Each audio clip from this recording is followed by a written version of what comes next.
अब मट्टी खाने लगे हो ना? खुश हो? तस्वीर भी नहीं।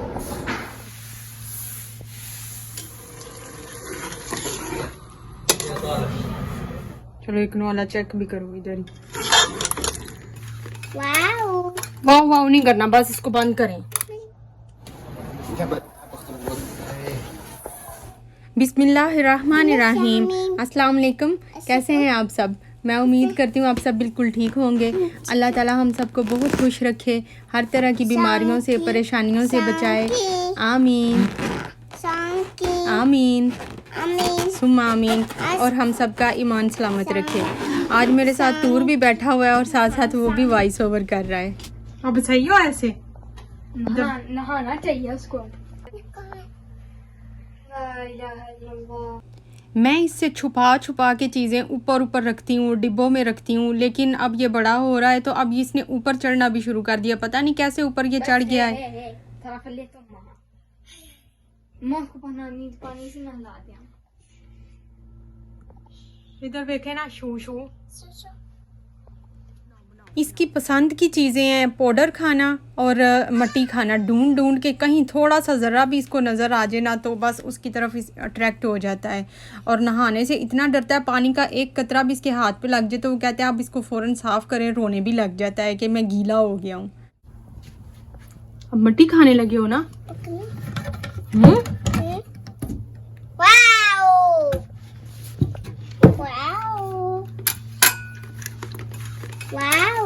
वाह वाह नहीं करना, बस इसको बंद करें।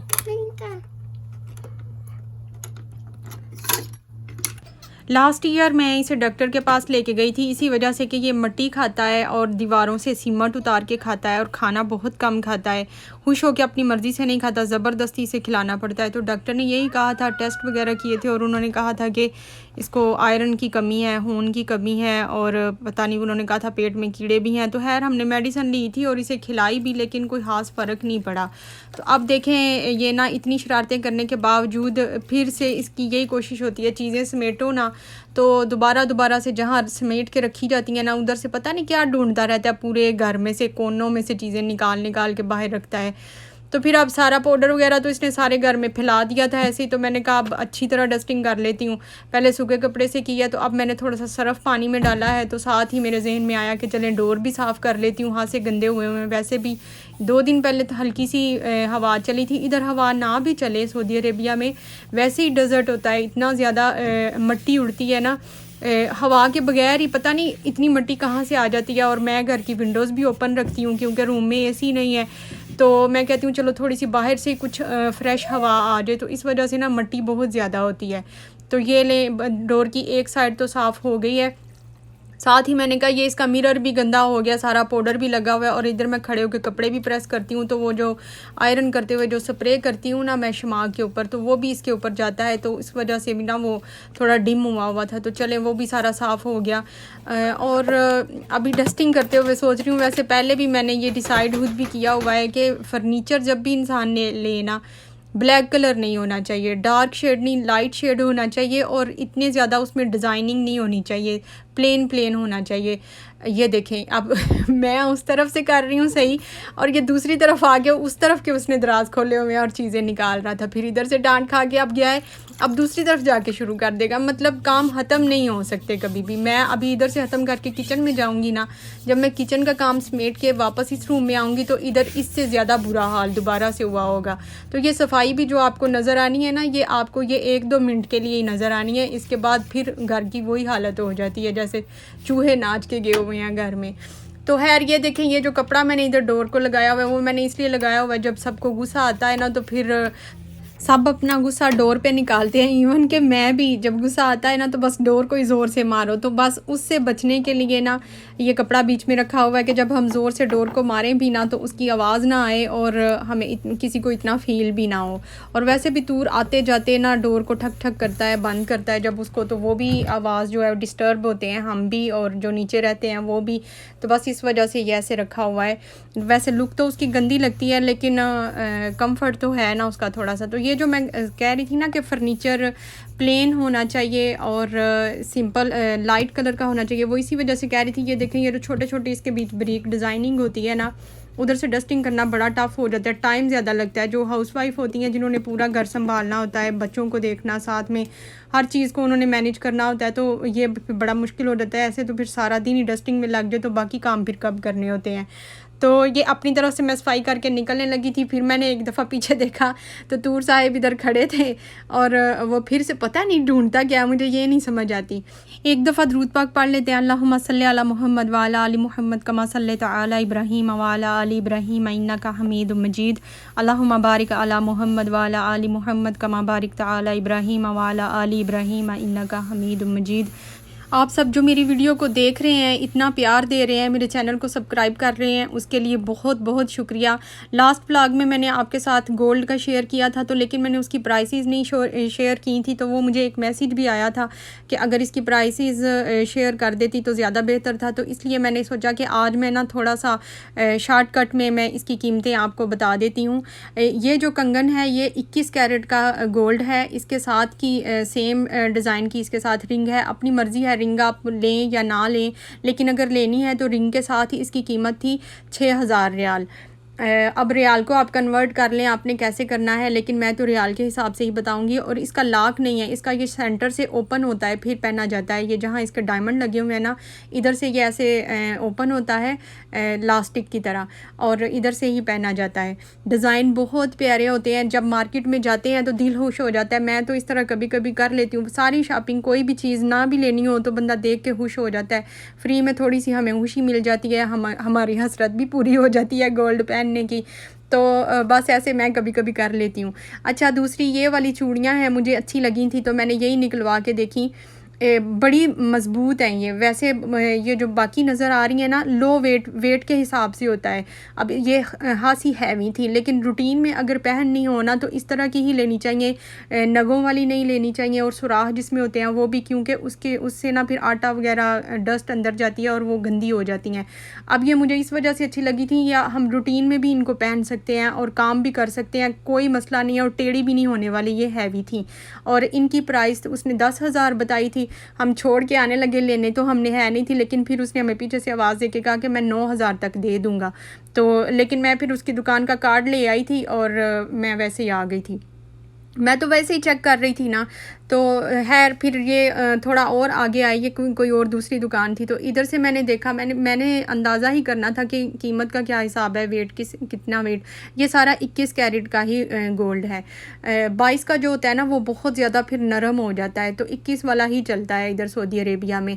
और एक मैंने ये वाली चूड़ी चेक की थी, ये थोड़ी लो वेट की है, लेकिन जब पहनते हुए मुझे पता चल जाता है कि पहनते हुए भी ना ऐसे लगता है टेढ़ी हो जाएगी। अब ज़रा सा हम दब लगे या हमारे अपने सर के नीचे ही बाजू आए तो उसका ना वो टेढ़ा हो जाता है, तो इतनी लो वेट नहीं लेनी चाहिए।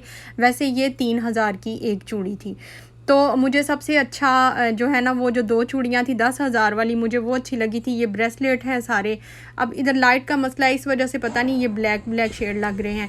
ये सारी चेन्स हैं, डिफरेंट सिंपल भी हैं और डिज़ाइनिंग वाली भी हैं, और साथ में हल्का हल्का लॉकेट भी है, और साथ इधर ही ये दीवार के साथ इधर साइड पे लगे होते हैं। नीचे इसकी ना बालियाँ वगैरह भी हैं इसके साथ, और ये सारे मीडियम रेंज में सेट हैं। साथ में रिंग और एयर रिंग भी होते हैं।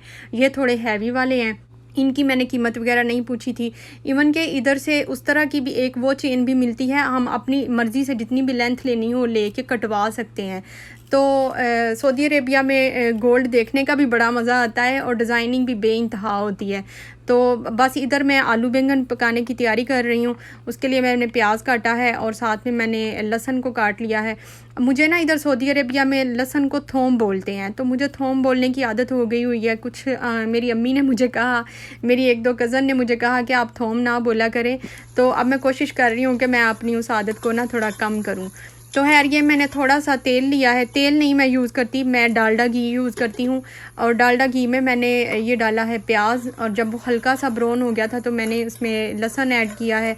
जब ये दोनों फिर लाइट ब्राउन शेड इनका आ जाएगा तो मैं इसमें अदरक डाल दूँगी। अदरक मेरे पास फ्रोज़न है कुटा हुआ, वो मैंने ऐड कर दिया है। और क्योंकि अदरक एंड पे डाला है कि इसने 1 मिनट में ना फ्राई हो जाना है। तो बस इसके साथ ही या तो पानी ऐड कर लें या टमाटर वगैरह जो चीज़ें हैं, सब्ज़ मिर्च और टमाटर वो ऐड कर लें। मैं इसमें टमाटर ऐड करूँगी। ये 2 टमाटर हैं, ग्राइंड किए हुए और फ्रोज़न है। तो बस इनको हम भून लेंगे, थोड़ा ही टाइम लगेगा। ये जो आप इसमें लहसुन और प्याज नज़र आ रहा है ना, ये सब मिक्स हो जाना है। वैसे मुझे तो पसंद भी नहीं है, मेरे बच्चों को भी, तो इसने सब मिक्स हो जाना है। अब इसमें हम ऐड करेंगे salt to taste, red chilli powder आपके टेस्ट के हिसाब से, और टर्मरिक पाउडर वो भी आप जितना आप पसंद करते हैं उस हिसाब से ऐड कर लेंगे। तो बस इनको अच्छी तरह भून लूँगी मैं। कुछ ज़्यादा स्पाइसेस इसमें नहीं डाल रही मैं। एंड पे मैं इसमें गरम मसाला घर का बना हुआ वो ऐड कर लूँगी। तो ढक्कन दे के इसको थोड़ा सा पका लूँगी मैं। और ये हैं बैंगन भी मेरे पास फ्रोज़न है। फ्रीज़ मैंने इनको कैसे किया हुआ है वो मैं जल्दी से बता देती हूँ। मैंने इसके अंदर ही थोड़ी सब्ज़ मिर्च ग्राइंड करके और टमाटर ग्राइंड करके मैंने इन्हीं के पानी में इन बैंगन को मैंने स्टीम करके ना थोड़ा लाइट सा बॉयल करके तो मैंने फ्रीज़ कर लिया था। और जब पकाना हो, मैंने पैकेट बनाए होते हैं तो मैं फिर एक पैकेट निकालती हूँ और जितना मुझे होता है पता होता है कि मैंने एक हांडी में इतना डालना है तो मैंने उतने पैकेट बनाए हुए हैं। और टमाटर डालना साथ में इसलिए ज़रूरी है, अगर टमाटर के बगैर इसको फ्रीज़ करें ना तो ये ब्लैक हो जाते हैं बिल्कुल, फिर कलर अच्छा नहीं लगता हांडी का। तो ये भी मेरे साथ एक दफ़ा तजर्बा हुआ था। एक दफ़ा मेरे पास टमाटर ज़्यादा थे तो वो मैंने बीच ही ऐड करके फ्रीज़ किए थे। तो मैंने जब हांडी बनाई तो माशाल्लाह इतना प्यारा उसका कलर आया था, लग ही नहीं रहा था कि ये फ्रोज़न है। तो टमाटर अगर कोई भी फ्रीज़ करे तो टमाटर इसके साथ ही आप अगर बॉयल कर लें साथ ही तो अच्छा रहता है ऐसे। तो बस मसाला जो है वो हल्का सा भुन गया था, पानी उसका ड्राई हो गया था। तो मैंने आलू उसमें डाल के सिर्फ मैं 1 मिनट के लिए मैंने प्रेशर कुकर बंद किया है, क्योंकि बैंगन तो पके हुए हैं। तो आलू जो है ना वो इस तरह पकते हैं तो ज़्यादा बेहतर है। अगर हम साथ में पकाएं तो फिर बैंगन नीचे लगने लग जाते हैं और आलू कच्चे रह जाते हैं। तो साथ ही मैंने चावल भी रख लिए हैं। मैं ज़ीरा राइस बना रही हूँ, वाइट चावल। उसके लिए मैंने 2 गिलास मेरे चावल हैं और मैंने 4 गिलास पानी ऐड किया है। और साथ में मैंने नमक और ज़ीरा और ये जो घी है ये मैं डाल रही हूँ। देसी घी, बटर या कुछ भी आपके पास जो हो अवेलेबल आप वो उसमें ऐड कर सकते हैं। तो ना भी ऐड करना चाहें तो भी अपनी मर्ज़ी है। मुझे अच्छा लगता है ऐसे, थोड़ा ग्रीसी राइस हो जाते हैं, बिल्कुल ड्राइनेस नहीं फ़ील होती। तो पानी बॉयल हो गया था तो मैंने उसमें चावल ऐड कर दिए हैं। साथ ही 1 मिनट सिर्फ मैंने ये प्रेशर कुकर चलाया है, पानी भी बहुत ज़्यादा नहीं डाला था। ऐसे ही हैं जैसे स्टीम में आलू पकाए होते हैं। तो आलू जो हैं वो गल गए थे। मैंने सोचा पहले मैं चावलों को देख लेती हूँ, इनको मैं ढक्कन दे के कवर करके रख लूँ, फिर मैं हांडी की तरफ चलती हूँ। तो ये देखें आलू जो हैं वो गल गए हैं और पानी बिल्कुल इनमें जो है ना बहुत थोड़ा सा है। तो 2-3 दफ़ा इसका चम्मच हम चलाएँगे ना तो उसमें जो भी लहसुन और प्याज नज़र आ रहा था ना वो भी नरम हो चुका है और वो भी उसने भी सब मिक्स हो जाना है।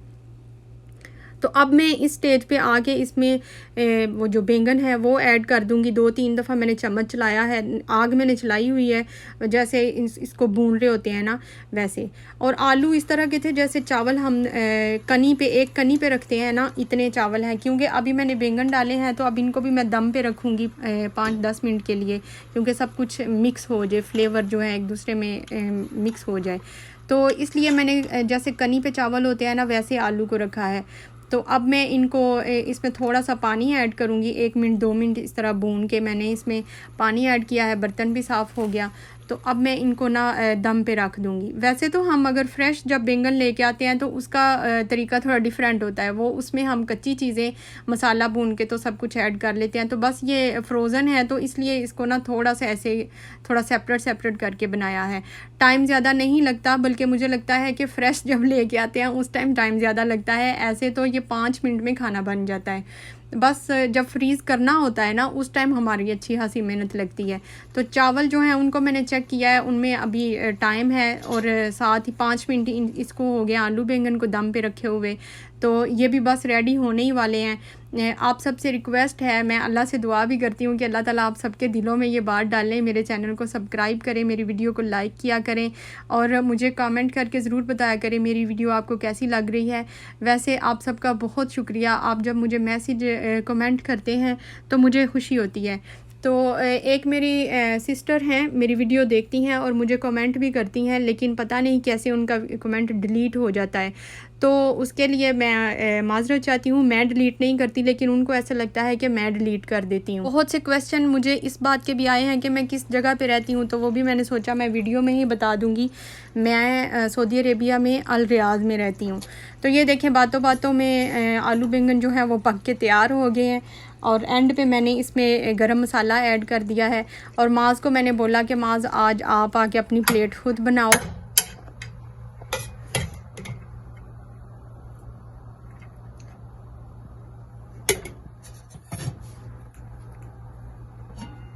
मिक्स करके डालना है इसको, चावलों पे रख दो ढक्कन को। चलो बस, मैं आपका मुंह नहीं ना अब दिखा सकती बीच में, जैसा बना रहे हो आगे से। चलो एक वाला चेक भी करो, इधर ही कर लो क्या हो गया है। ये क्या कर रहे हो? चेक करना है बस।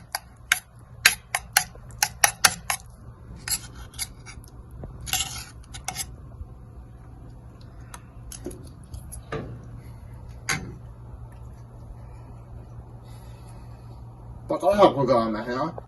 इतना गर्म तो नहीं था, लेकिन गुस्से से छोड़ के चला गया और कह रहा था आपको पता था ना इतना गर्म है, तो आप मुझे कह रही थी कि खाओ इसको, टेस्ट करो।